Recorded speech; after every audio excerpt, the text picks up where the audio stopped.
आपके लोकप्रिय चैनल पर आपका फिर से स्वागत है। मैं चंद्रशेखर सिंह।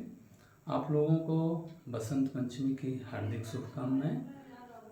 करीब 15 दिन से हम लोग कुछ न कुछ सीख ही रहे हैं। तो आज जो कुछ भी हम लोगों ने सीखा है, कोशिश है कि आज उसको एक बार रिपीट करें। सही पूछे तो प्रश्न के फॉर्म में होना चाहिए था, लेकिन मेरा मन है कि आज मैं दूसरे ढंग से लूँ। देखता हूँ आप लोगों को कितना पसंद आता है या कितने अच्छे से हम लोग कर पा रहे हैं। तो कुछ तथ्य जो हम लोगों ने पढ़े हैं, सीखे हैं, उनको हमने लिखा है और उन्हीं के सहारे उनके रिपीटिशन भी करेंगे। साथ ही कुछ एडिशनल तथ्य जो प्रश्न उन तथ्यों को लिया गया जो पेपर में आते रहे हैं, तो कुछ एडिशनल तथ्य उसमें जो मिलेंगे उनकी भी चर्चा करते हुए हम लोग आगे बढ़ते हैं और सीखते हैं। चूँकि सीखा है, अब ये देखेंगे कि यही प्रश्न के स्वरूप में बार बार आते हैं, तो हम कैसे अपने को यह देखें कि एक सामान्य समझ तो हो ही, साथ ही उन बिंदुओं पे अधिक फोकस हो जहाँ से हमारा प्रश्न बनता है और कितने आयामों से बनता है, क्या क्या जुड़ता है, उसकी हम लोग चर्चा आज करते हैं। देखते हैं कैसा रहता है। जैसे ये देखिए, भारतीय राष्ट्रीय संघ और 1885 ये लिखा हुआ है।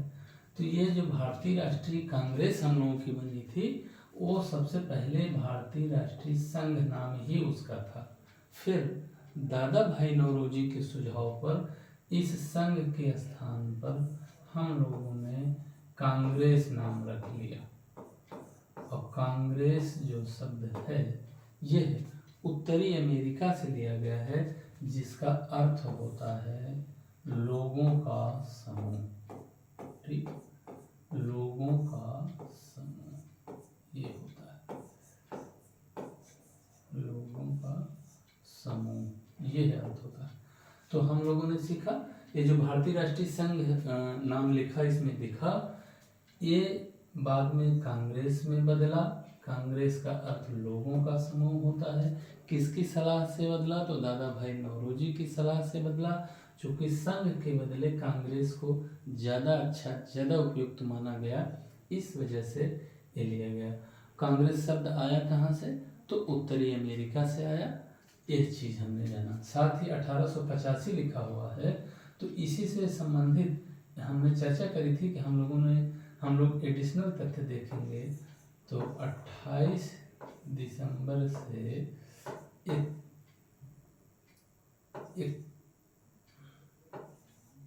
31 दिसंबर तक बम्बई के ग्वालियर टैंक स्थित गोकुलदास तेजपाल संस्कृत कॉलेज में 12 बजे समय 72 प्रतिनिधियों की उपस्थिति में, जिसमें 38 सदस्य बम्बई प्रेसिडेंसी या महाराष्ट्र राज्य से थे, जो स्वाभाविक भी है, कारण है कि वहीं अधिवेशन हो रहा है।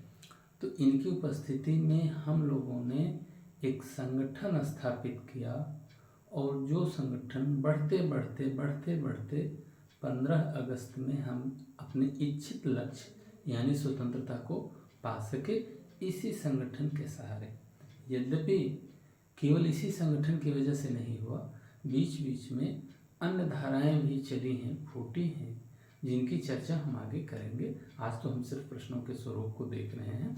तो 1885 अगर हमारे मन में आए तो हम देखेंगे कि 1885 वो पवित्र वर्ष है हम लोगों के लिए कि हम लोगों ने उसी साल एक संगठन स्थापित किया भारतीय राष्ट्रीय संघ के नाम से, जो बाद में हम लोगों ने कांग्रेस भी रखा, जिसका अर्थ लोगों का समूह होता है। और दादा भाई नौरोजी के सहयोग से, माने सुझाव से, अमेरिका से लिया गया। इतने तथ्य हम लोग इसमें जानेंगे। फिर एक चीज़ यहाँ ये देखिए लिखा हुआ है 1876 इंडियन एसोसिएशन कलकत्ता, सुरेंद्रनाथ बनर्जी। 1885 से पूर्व 1876 देख रहे हैं, ज़्यादा टाइम है नहीं। तो इंडियन एसोसिएशन एक ऐसा संगठन था भारतीय राष्ट्रीय कांग्रेस से पूर्व, जिसका बड़ा व्यापक जनाधार था। और ये कहाँ स्थापित हुआ था? कलकत्ता में।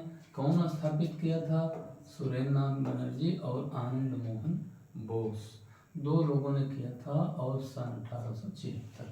अब इस बॉक्स से संबंधित जो भी प्रश्न आएंगे हम लोग कर लेंगे।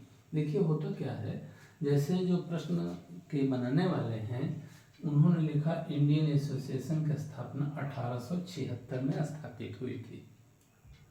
विकल्प दे दिया कलकत्ता, बम्बई, एक दो शहर और। तो अगर हम इन संपूर्ण तथ्यों को जाने रहेंगे, जैसे कब स्थापित हुआ तो 1876, कहाँ स्थापित हुआ तो कलकत्ता, संगठन का क्या नाम था तो इंडियन एसोसिएशन, कौन स्थापित किया तो सुरेंद्रनाथ बनर्जी और आनंद मोहन बोस। अब अगर इतने तथ्य हम जान रहे हैं तो चाहे पेपर सेटर जैसे बदले हम लोग अच्छा कर लेंगे। तो हम लोगों को इन चीज़ों को याद रखना है। इस सब चीज़ों को जब हम याद रखते हैं, जानते हैं, तो उसके लिए जानते हो क्या शब्द एक प्रयोग होता है? समग्र। समग्र का मतलब हुआ किसी चीज को संपूर्णता में समझ लेना, उसके सभी आयामों सहित समझ लेना। तो फिर क्या होगा कि हमें हफरा एक तरह से नहीं छूटेगा या आत्मविश्वास की कमी परीक्षा भवन में नहीं होगी। ये मन करेगा कि हम सारे तथ्यों को जानते हैं, सारे आयामों को जानते हैं, समग्रता में जानते हैं, कहीं से भी किसी भी ढंग से प्रश्न उठाएंगे जो प्रश्न बनाने वाले हैं तो हम लोग उसका ठीक से जवाब दे लेंगे। और एक पढ़ाई लिखाई का सही तरीका भी यही है कि हम किसी चीज़ को संपूर्णता में जानें, अच्छे से जानें। और आजकल आप देख ही रहे हैं प्रश्नों की प्रकृति, उसमें कौन सही है ये तो पहले का ज़माना था, एक पूछते थे जिसमें 3 गलत रहते थे। आजकल 4 तथ्य मान लीजिए दिए हुए हैं ABCD या क ख ग घ तक, तो उसमें पूछेंगे कौन सही नहीं है, माने एक कोई सही नहीं है, 3 बात सही है। और उन लाइनों में भी थोड़ी विविधता डाल करके थोड़ा सा और तथ्य डाल रहे हैं, माने उनकी अपेक्षा है कि हम चीज़ों को खूब गहरे से और तार्किक ढंग से समझें। तो हम लोग भी उनके अनुरूप अपनी तैयारी को रखेंगे। कारण यह है कि लोग पढ़ भी खूब रहे हैं, ठीक से समझ रहे हैं, तो हम लोग भी अपनी तैयारी को, चूँकि परीक्षा में पास होना है, हमें अपनी जानकारी तो बढ़ाना ही है, परीक्षा में पास होना है, तो हम लोग उसी ढंग से अपनी भी तैयारी करेंगे। तो इस बॉक्स को आपने देखा। फिर आपने यहाँ देखिए एक शब्द लिखा हुआ है व्योमेश चंद्र बनर्जी। अब ध्यान हो आपको कि व्योमेश चंद्र बनर्जी कौन थे? तो जो हम लोगों ने भारतीय राष्ट्रीय कांग्रेस अपनी बनाई थी उसके प्रथम अध्यक्ष थे। तो ये आपको ध्यान हो जाना चाहिए, प्रथम अध्यक्ष थे। पेपर सेटर इसको बहुत पूछते हैं, बड़ा उनका मन करता है। एक दिन हमने भी आपसे जिक्र किया था कि प्रथम, अंतिम, सर्वाधिक, न्यूनतम, इस टाइप के जो प्रश्न हैं वो उनके दिमाग में अधिक रहते हैं। यद्यपि अब धीरे धीरे बारंबारता घट रही है, लेकिन अब भी उनके दिमाग में ये चीज़ें हैं।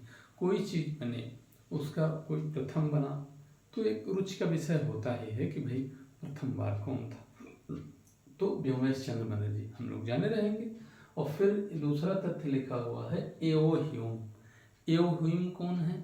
ये उस भारतीय राष्ट्रीय कांग्रेस के संस्थापक, ब्रिटेन के वासी थे और 1885 में स्थापित जो हो रहा है, तो 1906 तक इस संगठन के महामंत्री के रूप में इन्होंने कार्य किया। 85 से 1906 तक, हो सकता है कभी किसी पेपर सेटर के दिमाग में आ जाए वो यही पूछ ले, तो 1885 से 1906 तक ये महामंत्री के रूप में, जैसे कोई अध्यक्ष हो और फिर उसी संगठन का महामंत्री, तो दोनों की बड़ी भूमिका है। महामंत्री सब अध्यक्ष से कम उसका एक तरह से कार्यभार नहीं रहता है।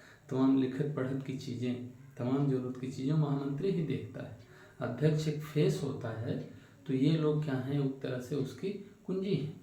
तो इस टाइप का कार्य इन्होंने किया 1885 से 1906 तक। और 1912 में ह्यूम साहब की जब मृत्यु होती है तो कांग्रेस इन्हें अपना पिता घोषित करती है, माने कांग्रेस संगठन के पिता घोषित करती है। तो हमको यह तथ्य याद रखनी है कि महामंत्री के रूप में रहे और 1906 के बाद 6 वर्ष बाद जब इनकी डेथ होती है, मृत्यु होती है, तो ये उसके फादर घोषित होते हैं। ठीक है, अब ये दोनों तथ्य आप जाने रहेंगे। फिर इधर से ही चले जाते हैं। ये देखिए लाला लाजपत राय लिखा हुआ है। लाला लाजपत राय पहली बार कांग्रेस में शामिल जब हो रहे हैं, खास करके इलाहाबाद में जब हो रहा है, तो ये हिंदी में भाषण देते हैं। और लाला लाजपत राय, बाल गंगाधर तिलक, अरविंद घोष, ये सब उग्र राष्ट्रीयता के समर्थक या एक तरह से गर्म नेतृत्व का प्रतिनिधित्व करते हैं। तो लाला लाजपत राय ये देख रहे हैं। जॉर्ज यूले लिखा हुआ है, ऑकलैंड कार्विन और लूथर काउंसिल। जॉर्ज यूले के विषय में आपको बता दें, क्योंकि खूब प्रश्न बनता है। बम्बई, कलकत्ता और फिर दक्षिण में मद्रास। बम्बई में प्रथम, कलकत्ता में द्वितीय, फिर मद्रास में तृतीय अधिवेशन के बाद कांग्रेस के हम लोग उत्तर भारत में पश्चिमोत्तर प्रदेश की राजधानी इलाहाबाद पहुंचते हैं अपने कांग्रेस का अधिवेशन करने। तो यहाँ क्या होता है आपने देखा हुआ, स्मरण करिए। तो जॉर्ज यूले उसके अध्यक्ष होते हैं। ऑकलैंड कार्विन पश्चिमोत्तर प्रदेश के गवर्नर रहते हैं। ये आपको ध्यान रखने की आवश्यकता है, क्योंकि इनका भी रोल ये रहता है कि चौथे अधिवेशन पहुँचते पहुँचते अंग्रेज सरकार कांग्रेस से एक तरह से रुष्ट हो जाती है। उसकी इच्छा रहती है कि यहाँ इलाहाबाद में इस संगठन का अधिवेशन न होने पाए, स्थान तक की दिक्कत हो जाती है। तो आपने देखा हो उसमें जब हमने चर्चा करी थी तो लोथर काउंसिल की भी चर्चा आई थी। लोथर काउंसिल वो स्थान है जो स्थान न मिलने पर राजा दरभंगा ने अपने पैसे से खरीद करके कांग्रेस जनों को दिया था कि लीजिए आप यहाँ अपना अधिवेशन कीजिए।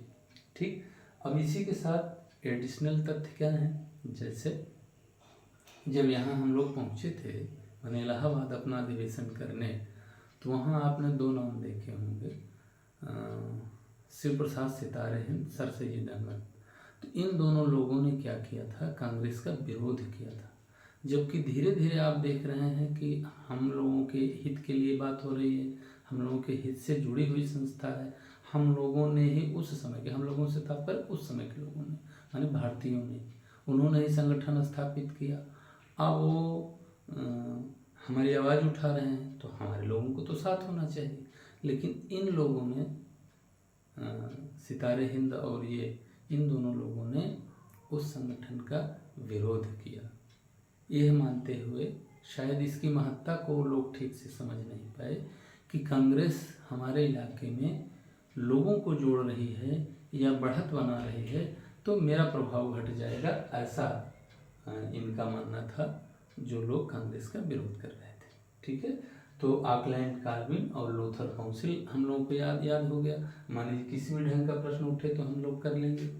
फिर एक बॉक्स में लिखा हुआ कादम्बिनी गांगुली 1890 कलकत्ता। आपको ख्याल होगा कि कादम्बिनी गांगुली जब हम लोगों का अधिवेशन छठा फिर से कलकत्ता में हो रहा है तो कादम्बिनी गांगुली प्रथम कलकत्ता विश्वविद्यालय के स्नातक रहती हैं, जो कांग्रेस के मंच से भाषण भी देती हैं, उपस्थित तो रहती ही हैं। उसके पहले आपने देखा था कि बम्बई से महिलाओं ने धीरे धीरे भाग लेना शुरू किया था। उसकी तार्किक परिणति ये हो रही है कि जब कलकत्ता अधिवेशन हो रहा है तो उसमें शिक्षित महिलाएं वो न केवल सामने आ रही हैं बल्कि मंच से भाषण भी दे रही हैं, जिसका असर बहुत ज़्यादा महिलाओं में देखा।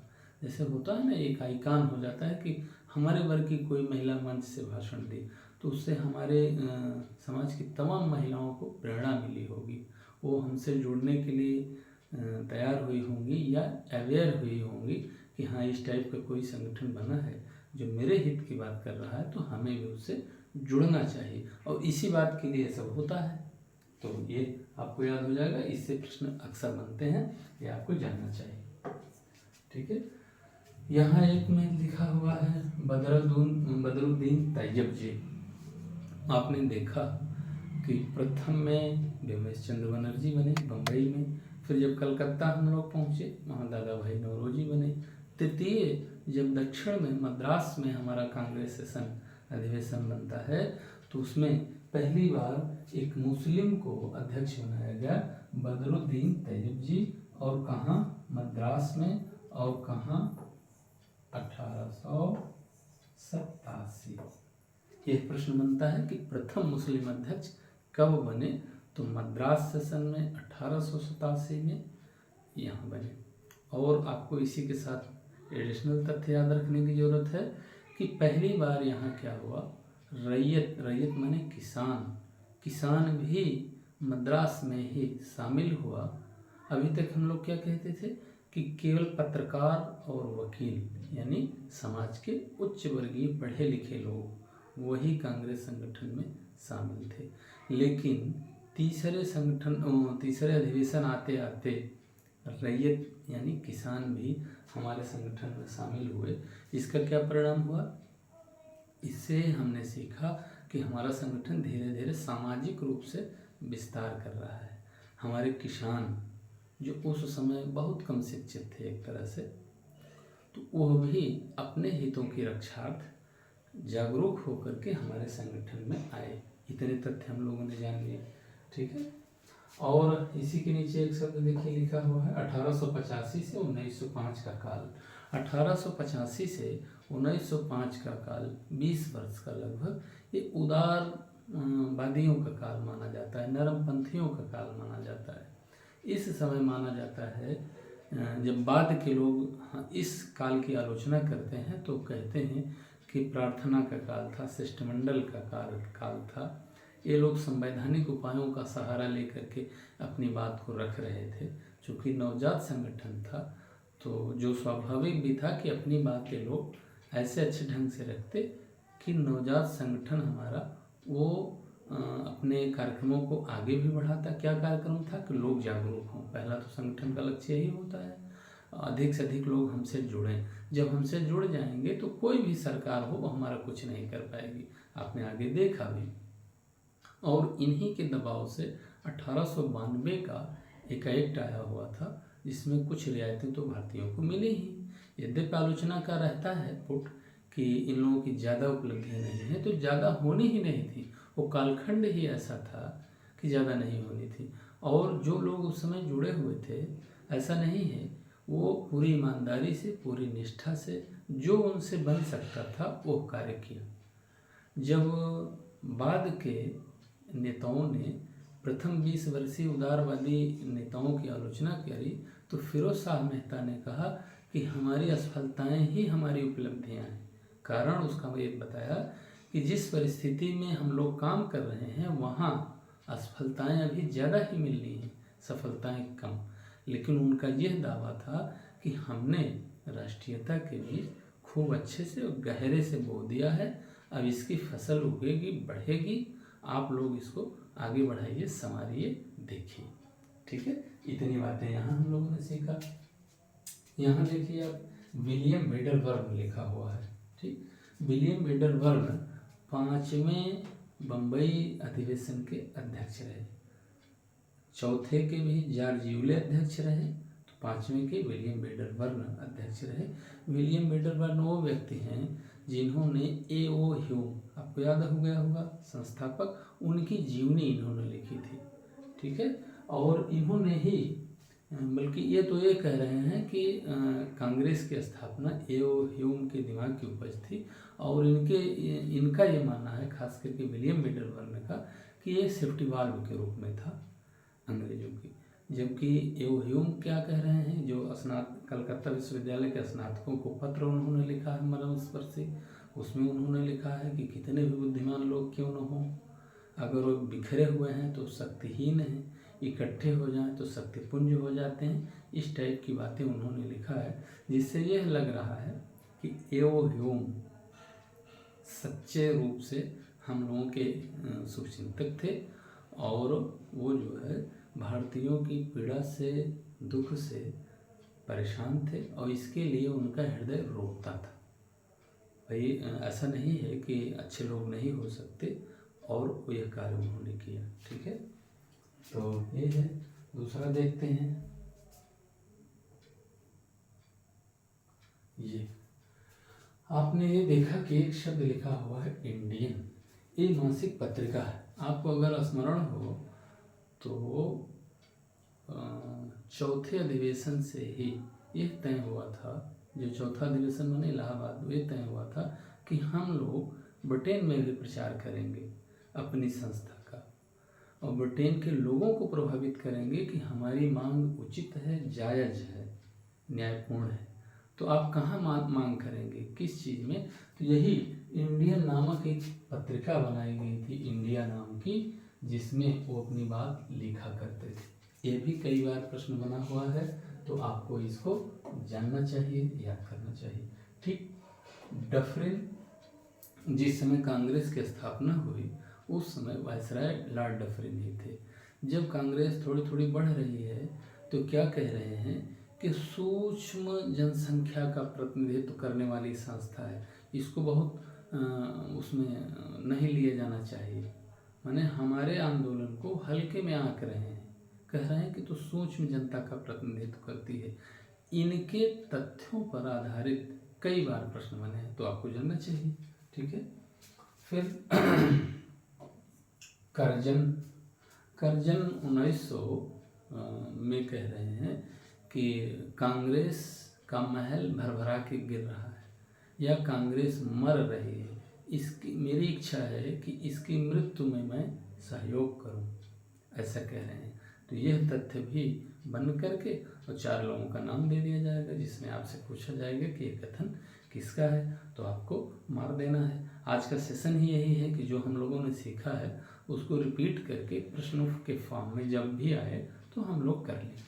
तो ये कांग्रेस का महल गिर रहा है या कांग्रेस मर रही है, इस टाइप के बात कर्जन कह रहे हैं। ठीक है, एक होते हैं लॉर्ड एल्गिन द्वितीय, उन्होंने कहा, दम्भ भरे स्वर में कहा कि भारतीयों को हमने तलवार के बल पर जीता था और तलवार के बल पर ही इन्हें हम अपने काबू में रखेंगे।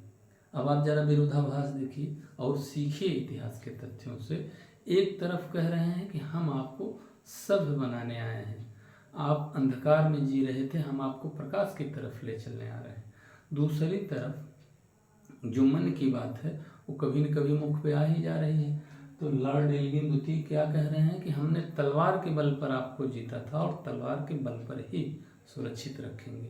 तो विरोधाभास हुआ ना, एक तरफ कह रहे हो सभ्य बनाने आए हैं, दूसरी तरफ कह रहे तलवार के बल पर जीता था, तलवार के बल पर ही सुरक्षित रखेंगे। तो कहने सुनने वाली बातें अलग हैं, सच तो यही है कि जो मातृ देश होते हैं, मातृ देश माने जो उपनिवेश बनाते हैं वो मातृ देश हम उन्हें माने, और जो ये उपनिवेश बन जाते हैं, गुलाम बन जाते हैं, तो उपनिवेशिक देशों का एक काम ही होता है कि अपने मातृ देश के हित के लिए काम करें। तो यही हो रहा है, भारत के संदर्भ में भी यही हो रहा है। ठीक है, तो ये 3 कथन आपको ध्यान रखने की जरूरत है। और ये देखिए एक पत्रिका है बंगाली, और इसको सुरेंद्र नाथ बनर्जी, वही इंडियन एसोसिएशन वाले, उन्होंने ही इसको स्थापित किया था। अपनी बात उसमें लिखते थे, ये भी आईएएस अफसर थे, उसमें तो आईसीएस चलता था, तो आईसीएस अफसर थे। दूसरा एक तथ्य लिखा हुआ है संजीवनी। संजीवनी एक कृष्ण कुमार मित्र हुए, संजीवनी का बड़ा महत्व है। कृष्ण कुमार मिश्र नहीं मित्र हुए, इन्होंने संजीवनी नामक अपनी एक पत्रिका लिखी। इसमें इन्होंने प्रथम बार बहिष्कार की बात करी थी। जो बहिष्कार आंदोलन हम लोगों ने 1905 के बंगाल विभाजन के विरोध में निकाला था, प्रथम बार संजीवनी पत्र में कृष्ण कुमार मित्र ने बहिष्कार की बात की थी। क्यों?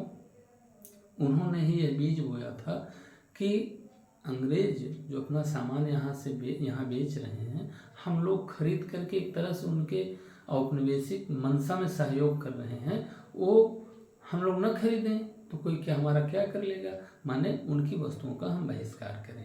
प्रथम बार यह विचार कृष्ण कुमार मित्र के दिमाग में आया और उन्होंने संजीवनी में लिखा। यह तथ्य आपको जानने की इस नाते आवश्यकता है कि कई बार ये प्रश्न बना है।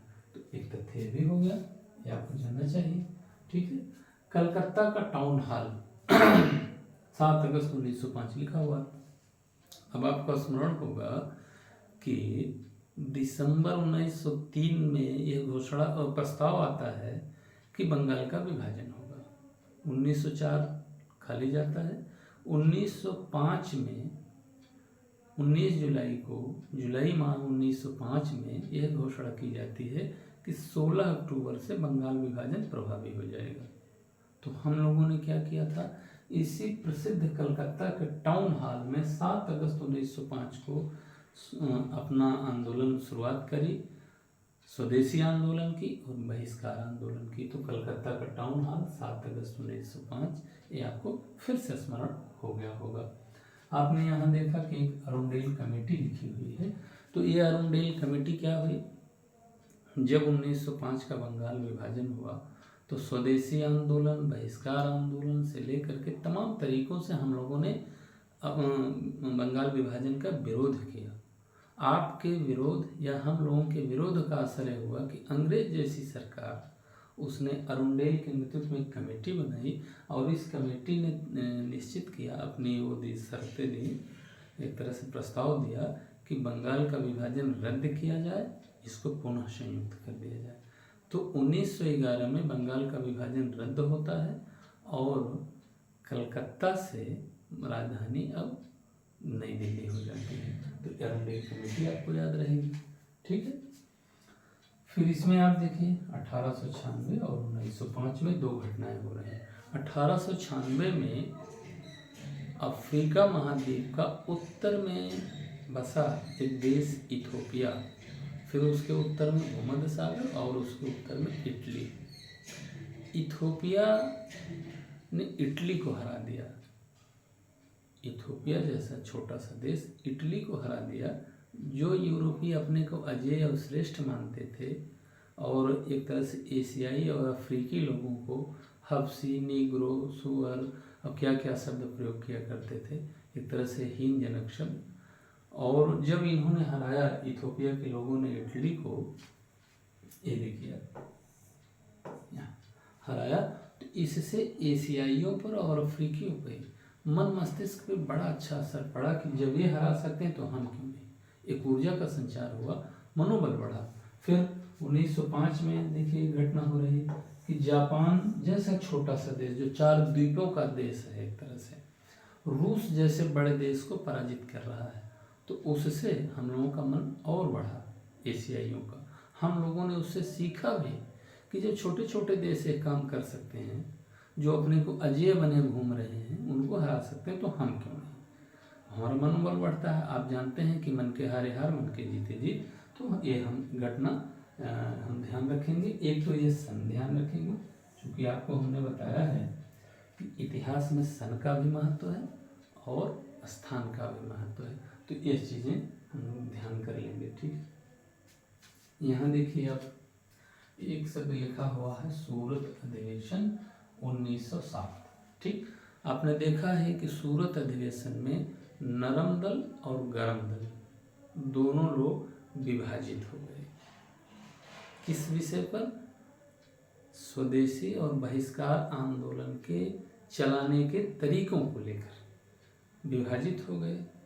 और एक तरह से अंग्रेजों की चाल सफल हुई कि उन्होंने न केवल हिंदू मुस्लिम को अलग किया, बल्कि 1907 आते आते ऐसी स्थिति आ गई कि कांग्रेस के ही नरम पंथ और उग्र पंथ दोनों लोग 2 जगह हो गए। माने बांटो और राज करो, ये उनका सिस्टम चल रहा है। तो सूरत अधिवेशन ये कांग्रेस के स्थापना के सेशन के क्रम में 23वां होता है। कई बार प्रश्न ये भी उठ गया है कि कौन सा क्रम था। तो हम लोग क्या करते हैं, जोड़ते घटाते हैं और होते होते प्रश्न फिसल जाता है। तो ये ध्यान रखने की जरूरत है कि 23वां था, ठीक है। सूरत है कहाँ? सूरत गुजरात राज्य में ताप्ती नदी के किनारे। हो सकता है यही प्रश्न पूछ ले कि कहाँ है वो। तो सूरत राज्य में है, वो सारे गुजरात राज्य में है और ताप्ती नदी के किनारे है। 1907 में यहाँ अधिवेशन हुआ था। इसी के साथ एक तथ्य और जानने की जरूरत है कि चूंकि यहाँ उग्रपंथ और नरमपंथ विभाजित हो गए, तो मूल रूप से माना गया कि पूरी तरह से अधिवेशन सफल नहीं हुआ और इसी बातों को फिर सूरत से हम आते हैं दक्षिण भारत में, मद्रास में 23वें के नाम से ही रास बिहारी घोष के नेतृत्व में हम फिर से अधिवेशन करते हैं 23वें के नाम से। तो 23वां एक ऐसा अधिवेशन है जो सूरत में भी हुआ और मद्रास में भी हुआ। रास बिहारी घोष वही अध्यक्ष वहाँ वाले, वही यहाँ भी रहते हैं। बोस नहीं है, घोष है, ये आपको ध्यान रखने की जरूरत है। क्योंकि आगे आप देखेंगे तो रास बिहारी बोस भी आएंगे, तो बोस का मसला नहीं है, घोष का है।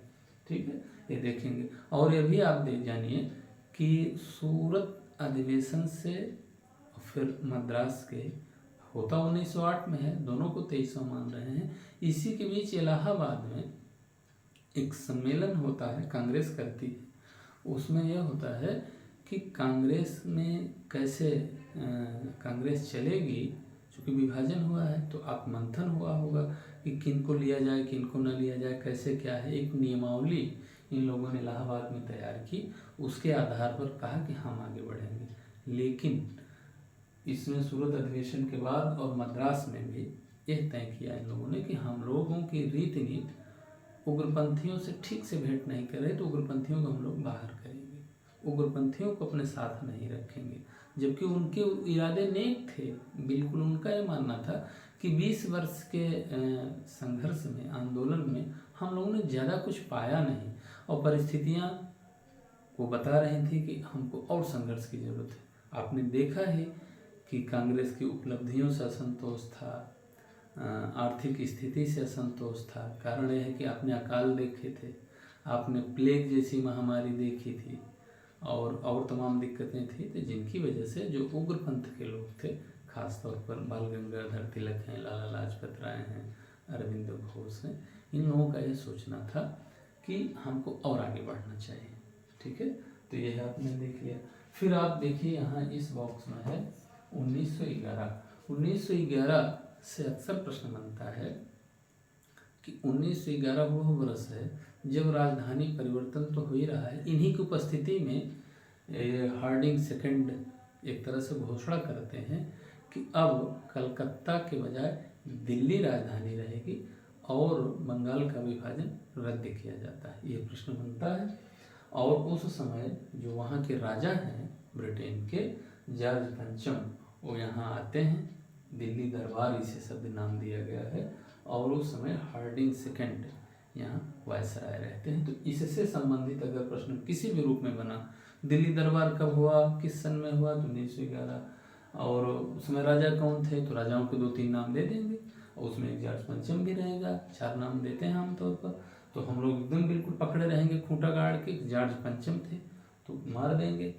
कौन वायसराय थे, तो हार्डिंग सेकंड थे। तो इस तथ्य को हम लोग फिर से स्मरण कर लेंगे। ठीक है, ये देखिए दामोदर और बालकृष्ण चापेकर, अभी हमने पिछले समय ही चर्चा करी थी। रिंड और अरेस्ट आया हुआ है। क्या हुआ था कि महाराष्ट्र राज्य के इर्द गिर्द वहाँ प्लेग फैला था। प्लेग एक बीमारी है उस समय जो महामारी का लगभग रूप हासिल कर लेती थी। कारण यह है कि समुचित इलाज नहीं था, और प्लेग को नियंत्रण करने के बहाने अंग्रेज हमारे घरों में घुसते थे और हमारी बहन बेटियों पर कुदृष्टि रखते थे। हम लोगों ने इस चीज़ को कभी नहीं पसंद किया कि हमारी इज्जत पर कोई हाथ डाले।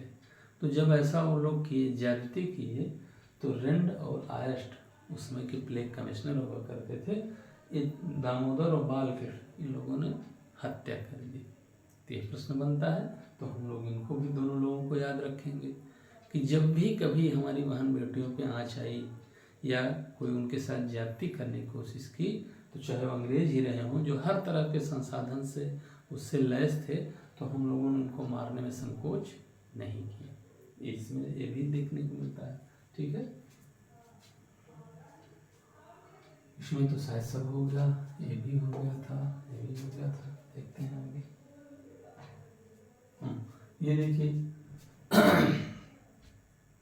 एक देख रहे हैं आप, केसरी लिखा हुआ है और एक इधर है मराठा।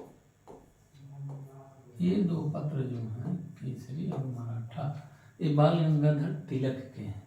ठीक है, और इसी केसरी नामक पत्र में इसी केसरी नामक पत्र में होता क्या है कि प्लेग के संबंधित जो ज्यादती हो रही थी उसको इसी केसरी में तिलक ने पहली बार आलोचनात्मक ढंग से अंग्रेजों के खिलाफ एक तरह से लिखा था।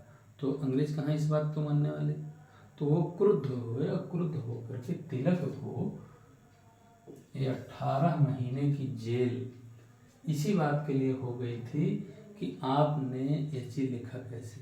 अब इनका साहस देखिए कि अंग्रेजों का शासन है, ठीक, तपे हुए हैं, एक तरह से ज्यादती भी कर रहे हैं, कोई लिखित में कुछ लिख पढ़ दे तो कितना कठिन है, आज कठिन है, मुंह से कह देना एक तथ्य है लेकिन लिखित करना थोड़ा सा कठिन हो जाता है। लेकिन उस समय डरे नहीं, इन्होंने केसरी में उनकी ज्यादतियों की आलोचना की, जिसके फलस्वरूप इन्हें 18 महीने जेल में रहना पड़ा, लेकिन इन्होंने स्वीकार किया। और जब हम महान बनते हैं या इतिहास में हमारी गणना होती है तो हमें कुछ करना पड़ता है, और कुछ करने के फलस्वरूप संभव है कि कुछ हमें कष्ट भी झेलने पड़े। भाई 18 महीने जेल में रहे तो 18 महीने मतलब 1.5 साल हो गया, होली दिवाली सब उसी में बीती होगी, कितना कठिन जीवन रहा होगा। जेल का जीवन तो कठिन होता है, आपको पता है। तो इन्होंने जेल में भी 18 महीने जेल। तो मराठा और केसरी ये दोनों संबंधित किसी न किसी रूप में ये प्रश्न बनते रहते हैं, तो हम लोग इन्हें भी ध्यान रखेंगे कि बाल गंगाधर तिलक का पत्र है और तिलक ने ही इसमें लिखा था। और एक तथ्य और बता दें तिलक से संबंधित, जब ये बाल्यकाल में थे तो कक्षा में पढ़ रहे थे, तो उनके शिक्षक जो भी उस समय रहे हों सब बच्चों को गणित दिए, इनको भी दिए, ये अपना लिखे पढ़े नहीं करके मन में ही लगा के सवाल में बैठ गए। तो शिक्षक ने पूछा भाई काहे बैठे हो, क्यों सवाल नहीं लगा रहे हो, तो इन्होंने ये जवाब दिया कि हमने लगा लिया। उन्होंने कहा कहाँ लगा लिया बताओ, तो कापी में तो कुछ लिखे पढ़े नहीं थे। तो इन्होंने कहा हमने मन में लगा लिया। तो उन्होंने सोचा कि शायद ऐसे कह रहे होंगे, मन में कहाँ कोई लगा पाता है, और गणित जैसी चीज़। तो उन्होंने कहा चल के श्यामपट्ट पे लगा के दिखाओ कहाँ लगा दिया।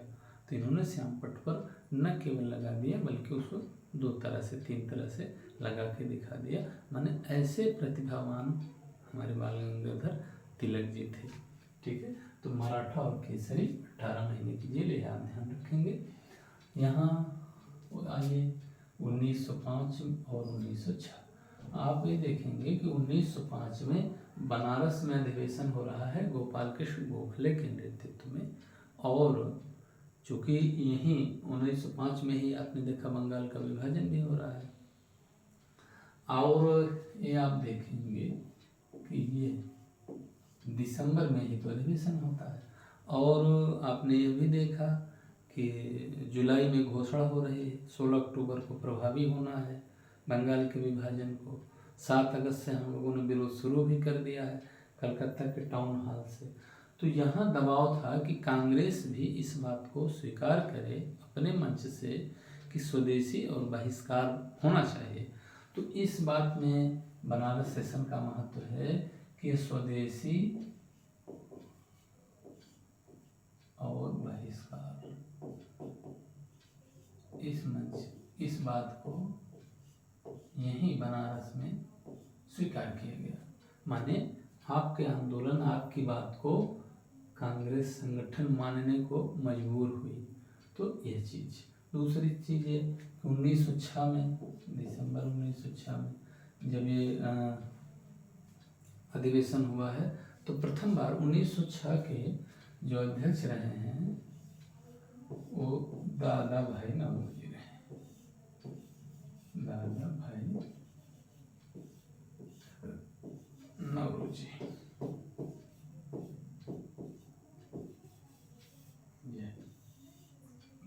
और पहली बार कांग्रेस अपने मंच से स्वराज को स्वीकार कर रही है। यद्यपि स्वराज की अभी परिभाषा जानबूझ करके परिस्थितियों के कारण अस्पष्ट सी है, लेकिन पहली बार स्वराज शब्द कांग्रेस के मंच से सन 1906 में दादा भाई नौरोजी के नेतृत्व में स्वीकार किया गया। अब आप सोचेंगे कि इतना जोर क्यों भरा जा रहा है इस पर। जोर इस वजह से भरा जा रहा है कि यह प्रश्न बनता है जब आपको पता होगा कि 1906 में आया, ठीक, दादा भाई नौरोजी उस समय अध्यक्ष थे और स्वराज शब्द स्वीकार किया गया। जैसे ये स्वदेशी और बहिष्कार 5 में आया तो उसी की अगली कड़ी में आएगी कि भाई यहाँ स्वदेशी और बहिष्कार को स्वीकार हो रहा है, तो अब उससे कदम पीछे तो हटेगा नहीं, उससे थोड़ा आगे ही बढ़ेगा कि भाई हमें स्वराज चाहिए। यह चीज़ यहाँ आ रही। जब इस सेंस में आपको आप देखेंगे तो कड़ी ठीक से जुड़ भी जाएगी और याद रखने में आपको कोई कठिनाई नहीं आएगी। तो यह चीज़ आपको जानने की आवश्यकता है। यहाँ देखिए 2 सन लिखे हुए हैं, 1883 और 1885। 1885 तो आपने देखा ही है।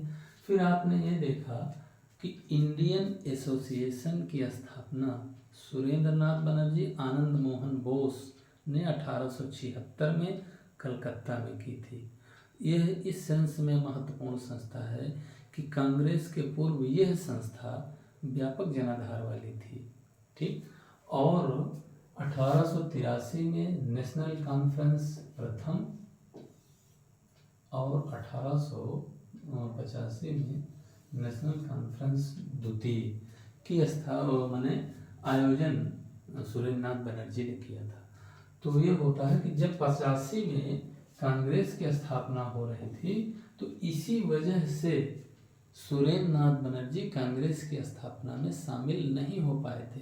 कहाँ कांग्रेस की स्थापना हो रही थी? बम्बई में। सुरेंद्र नाथ बनर्जी का कार्यक्षेत्र कहाँ था? कलकत्ता। और कलकत्ता वो अपने इस नेशनल कॉन्फ्रेंस में बिजी थे। इस वजह से कई बार प्रश्न बना हुआ है हम लोगों का एक तरह से टेस्ट परखने के लिए कि 1885 में कांग्रेस की स्थापना हो रही है, कौन सा ऐसा व्यक्ति है जो शामिल नहीं हो पाया था? तो सुरेंद्र नाथ बनर्जी शामिल नहीं हो पाए थे। कारण यह था कि अपने संगठन के उसमें सम्मेलन में लगे हुए थे। तो यह और हो सकता है आपसे पूछ ले कि नेशनल कॉन्फ्रेंस 2 तिथियों में या 2 सन में हुए कौन कौन से थे, या प्रथम कब था तो 1883, द्वितीय कब था तो 1885। आप समग्रता में जानेंगे तो आप जान जाएंगे। 1-2 बार ये भी प्रश्न बना है कि कौन सा व्यक्ति है जो शामिल नहीं हो पाया था, तो आपने इसको जान ही लिया। तो आज हम लोगों ने उन प्रश्नों को कोशिश की है देखें कि जिनसे प्रश्न आते हैं और उनको समग्रता में समझने की कोशिश की है। साथ ही कुछ अतिरिक्त तथ्य जो समझ में आए कि हाँ ये आपको जानने चाहिए, उसको हमने बताया सिखाया है। अब मुझे ख्याल है कि इन सब चीज़ों का आप ध्यान रखेंगे। एक तो हम लोगों ने सिलसिले से देखा कि कैसे क्या है कहानी, और फिर तारतम्यता बैठा करके फिर ये देखा कि कौन कौन से महत्वपूर्ण प्रश्न हैं जिनको हम लोग ठीक से और देख लें, गहराई से समझ लें, जब प्रश्न आए तो हम उसको कर सकें। तो ये चीज़ें आज इतनी हुई। अब आज की कक्षा यहीं, अगली कक्षा में मिलते हैं तो फिर बात को आगे बढ़ाएंगे। ठीक है।